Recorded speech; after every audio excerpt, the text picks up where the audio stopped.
Bonjour, bonjour les amis. Nous voici de nouveau dans ma cuisine, devant mon ordinateur, pour partager sur ce sujet tellement important pour cette vie et pour l'éternité, la découverte du cœur du Père.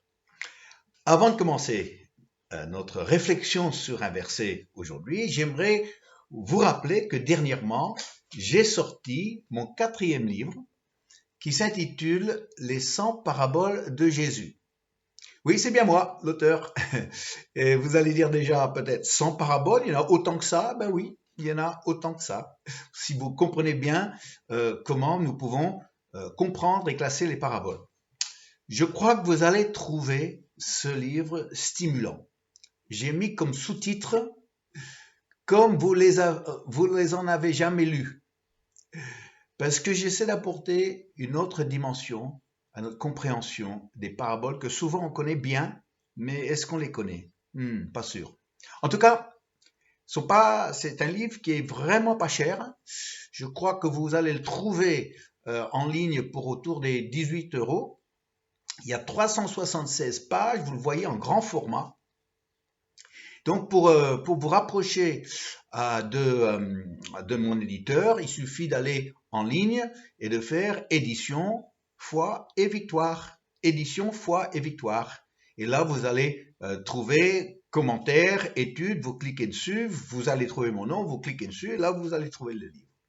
Voilà, j'espère que ça va être source d'inspiration pour vous. Merci. Fini la pub. Nous rentrons maintenant dans le plat principal. Voilà, donc nous sommes dans l'évangile de Jean. On est tout proche de la fin des versets sur Jean. On n'a pas commencé au premier verset, on a commencé à mi-chemin parce que j'avais fait des études ici à l'île de la Réunion sur le Père et puis on a commencé les vidéos à mi-chemin pendant le confinement, donc c'est un peu compliqué tout ça. En tout cas, on va boucler la boucle, pas aujourd'hui mais peut-être la semaine prochaine. Donc, on est dans le chapitre 14, un chapitre remarquable dans les choses que Jésus va dire, surtout à Philippe, aussi à Thomas, mais surtout à Philippe. Et nous sommes au verset 12 du chapitre 14. Verset 12 du chapitre 14. En vérité, je vous le dis, celui qui croit en moi, pour l'instant ça va, hein, c'est normal, mais ça va commencer à se durcir. Celui qui croit en moi fera aussi les œuvres que je fais. Alors, vous avez entendu ce que Jésus a dit? Celui qui croit en moi fera aussi les œuvres que je fais et il en fera de plus grandes parce que je m'en vais au Père. Alors, il y a quelques versets dans les évangiles qui me posent vraiment problème. Ça, c'en est un. Parce que Jésus nous dit que si j'ai la foi en lui, et j'ai la foi en lui, donc je devrais pouvoir faire les œuvres que lui, il a fait, mais pas seulement ça, je devrais faire encore mieux que lui. Alors je vous rappelle que les œuvres, c'était marcher sur les eaux. J'ai essayé de faire ça une fois, ça n'a pas marché, je me suis retrouvé au fond de la piscine. C'est de multiplier les pains et les poissons, ressusciter les morts. On doit faire autant, déjà. Et on doit faire mieux encore. Alors là, j'abandonne. Franchement. Je dois reconnaître que je ne sais pas faire. Et c'est peut-être pas très bien pour un pasteur d'avouer ça. Ce qui me rassure, c'est que si je posais la question à une réunion de pasteurs en disant « Qui sont ceux ici qui font tout ce que Jésus a fait et plus grand encore ?» Levez la main. Je crois qu'il n'y aurait pas beaucoup de mains qui se lèveraient. Et s'il y avait des mains qui se lèvent, je poserai ma question par rapport à leur honnêteté. Ah oui, c'est vraiment un verset qui peut nous poser problème. Mais alors, pour essayer de trouver un accès plus facile à ce que Jésus voulait nous dire en disant ce qu'il a dit, cette phrase choquante, c'est de voir la fin du verset, qui dit parce que je vais vers le Père, ou parce que je m'en vais au Père. Le fait que Jésus se rapproche du Père, est avec le Père, va jouer sur ce que nous allons vivre. Parce que le Dieu, rappelons-nous, il est le Dieu de l'impossible. Et quand on se rapproche du Père, les impossibilités de Dieu deviennent maintenant des possibilités. Et ce qu'on découvre, c'est que Jésus n'a vraiment pas peur de ce qui est impossible. Il n'a pas peur de ça. Parce que il va vers le Père. Donc rien n'est impossible à Dieu. Je ne me fixe pas sur les choses plus grandes, mais je me fixe surtout sur rien n'est impossible à Dieu. Et ce que je dis n'est pas ce qu'un courtier en assurance m'a dit une fois. Ah, je l'ai contacté avec un dossier assez compliqué, c'est vrai. Et il l'a étudié, et puis il m'a rappelé, il m'a dit, écoute, Vincent, j'ai étudié le dossier. Pour moi, ce qui est difficile, c'est du quotidien. Ce qui est impossible, ça prend un peu plus de temps. J'ai trouvé ça une bonne attitude pour la vie. Mais pour Dieu, il n'y a pas une question de difficile et impossible et plus de temps. Quelque part, c'est que il est Dieu et nous pouvons nous exposer à ce dont il est capable. Alors, plutôt que de m'enfermer avec mes limites humaines, de m'enfermer avec ce que j'ai vu ou pas vu par le passé, ou m'enfermer dans mes raisonnements, je veux plutôt m'ouvrir à des choses qui me dépassent, m'ouvrir à des choses que je n'ai pas encore vécues, et de rentrer dans les impossibilités de Dieu. Alors, quand on parle de Lazare, je dis que Lazare a eu de la chance que c'était Jésus devant la tombe plutôt que moi, parce que je suis pas sûr qu'il serait sorti de la tombe si c'était moi qui avais essayé de le ressusciter. Parce que franchement, après tant d'années de ministère et de prier avec des gens, au niveau de mon résultat pour les résurrections, c'est plutôt maigre. En fait, c'est plutôt nul. Et je dois vous avouer que j'ai jamais vraiment tenté avec quelqu'un qui était mort devant moi. Mais ce qui a été à plusieurs reprises mon expérience, c'est de prier pour quelqu'un qui était mourant. Dernièrement, j'ai fait une expérience quand même qui m'a encouragé, mais vraiment encouragé. C'est que notre propriétaire ici à La Réunion, un homme qui s'appelle Claude, un gentil monsieur, très vif d'esprit, mais malade dans son corps. Et donc, à différentes reprises, on a vu, on a parlé.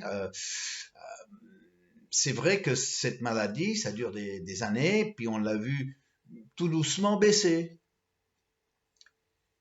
Dernièrement, on a dû, pour des raisons particulières, on a dû passer chez le propriétaire pour parler de la maison. Et voilà que je rentre chez lui, sa femme nous voit à la porte, nous amène au salon, et qu'est-ce que je vois? Je vois Claude allongé sur un lit presque d'hôpital dans son salon. Et là, je dis, oh Claude, mais qu'est-ce qui t'arrive? Et il m'a parlé difficilement. Apparemment, quelques jours auparavant, sa santé avait chuté, et là, il était très faible, très affaibli. Oh là là. J'ai dit, écoute, Claude, on a parlé, on a échangé quelques mots, mais je voyais que ça le fatiguait. J'ai dit, on va pas rester, on va te laisser te reposer. Et puis, en disant ces quelques phrases, Claude est tombé dans un sommeil. Un sommeil que qui m'a donné l'impression d'un coma. Et j'aurais, en le voyant là, qui se battait pour respirer, maintenant, plus du tout alerte, plus du tout conscient de nous, je me suis dit, est-ce qu'on est en train de voir un homme mourant? Sa femme était là, elle nous a expliqué que ça n'allait pas depuis 2 jours et il y a eu des fois où c'était comme ça, mais maintenant c'était quand même, c'est venu subitement. Alors j'ai dit à son épouse, j'ai dit, est-ce que tu acceptes que je prie pour lui? Ah, elle m'a dit, ah oui, s'il te plaît, prie pour lui. Alors je me suis approché de lui, sur son lit. J'ai mis ma main sur son épaule. Et j'ai prié une prière très simple. J'ai prié une prière que la vie entrerait dans son corps.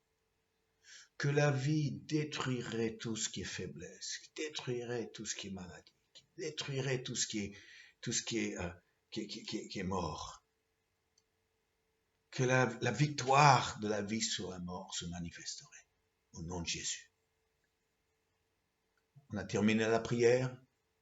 J'ai dit, bon, on va pas rester, on va partir. Alors avec Denise, on est parti avec l'épouse et elle nous a accompagnés jusqu'à la voiture et on a parlé de différentes choses. Bien sûr la maison, c'est vrai, mais d'autres choses aussi. Et on a parlé peut-être pendant 5 minutes. Quand tout d'un coup, qu'est-ce que je vois? Monter le chemin vers nous en courant avec des béquilles, mais c'est Claude. J'ai dit, mais Claude, qu'est-ce que tu fais là?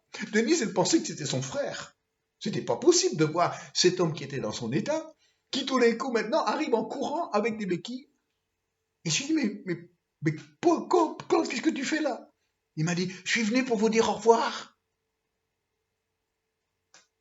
Au revoir.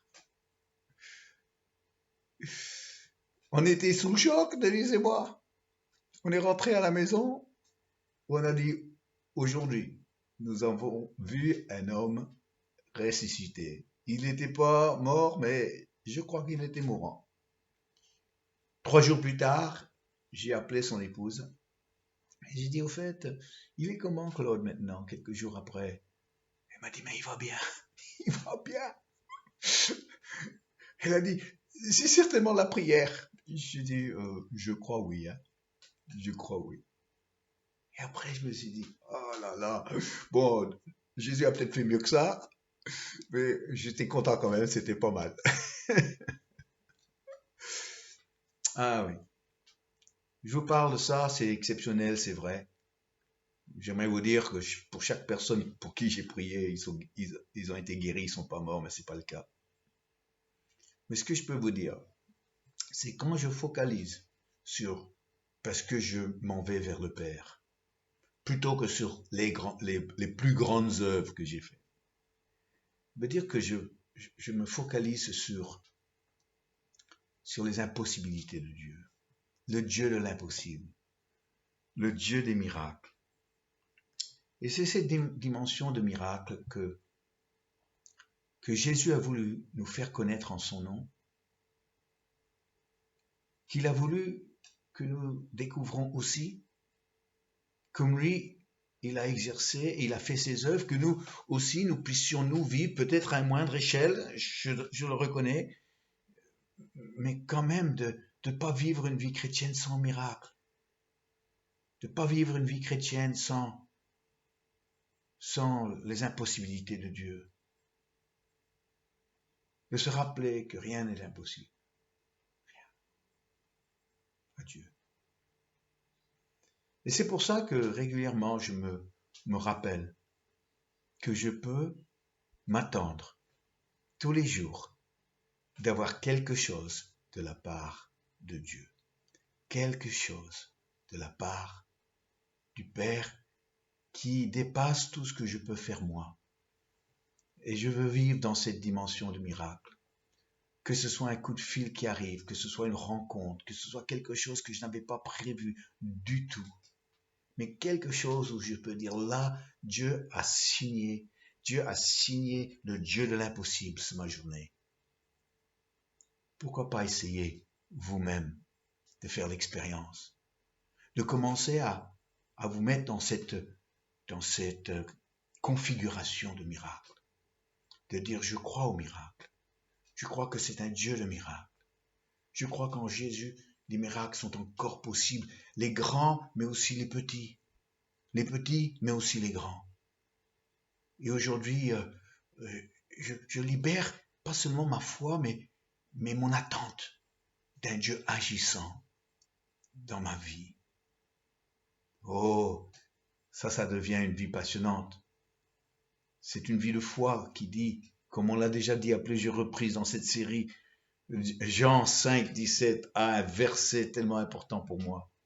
Mon Père agit jusqu'à présent et moi aussi j'agis. Oui, mon Père agit, mon Dieu de l'impossible agit, j'y crois. Jésus est allé vers lui et parce qu'il est allé vers lui, ça me libère dans toutes les possibilités de Dieu. Alors je le souhaite pour vous, je le souhaite pour toi, cher ami, que tu laisses Dieu rentrer davantage dans ta vie, que tu laisses l'œuvre de Dieu, l'œuvre de son esprit agir de plus en plus dans tes circonstances, dans tes rencontres, dans tes partages, devant tes choses qui semblent bloquées, devant tes impossibilités parfois. Et de dire, alors là, Dieu, tu es le Dieu qui m'incite à croire à tes œuvres encore plus grandes que ce que Jésus a fait. Non, je m'arrête là. Parce que là, ça dépasse tout ce que je peux imaginer. Ma logique en prend un coup. Mais ma foi, non. Ma foi dans un Dieu agissant. Oh, cher ami, laisse Dieu envahir ton quotidien. Laisse-le envahir tes circonstances. Laisse-le envahir ton programme de la journée. Et cette attente de son action aujourd'hui même, ce jour.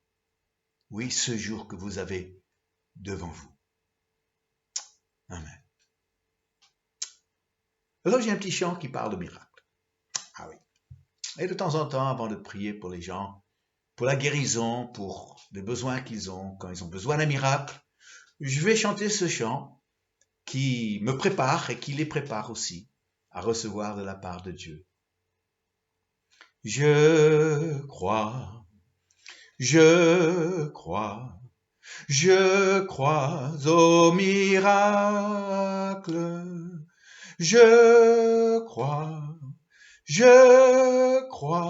Je crois à la puissance de Dieu. Je reçois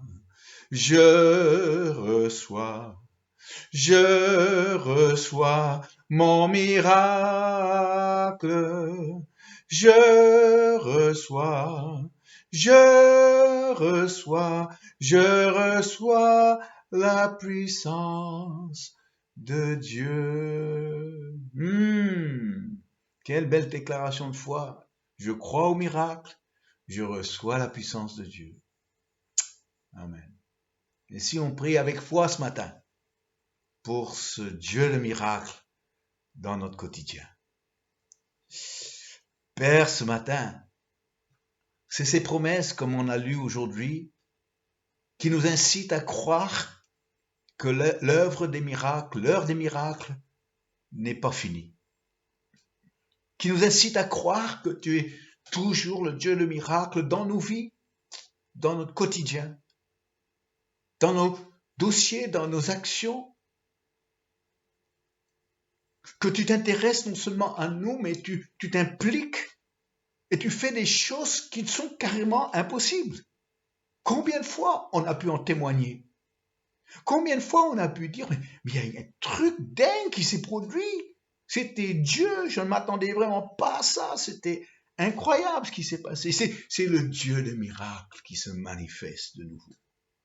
Père, tu es ce Dieu de l'impossible. Père, tu es ce Dieu de miracles. Et plus je m'en vais vers toi, plus je m'approche de toi, plus nous allons voir et je vais voir ton action puissante, miraculeuse se produire dans ma vie. Merci. Père, oh Père, je t'aime, Père. Nous t'aimons. Amen. Alors voilà, j'espère que ça vous prépare pour la journée, si c'est un matin que vous visionnez ce CD. Sinon, eh bien, c'est demain, ou bien même ce soir. En tout cas, Dieu, il est là, et il est le Dieu de l'impossible. Il s'appelle notre Père Céleste. À bientôt, chers amis. Bonne journée, et au revoir.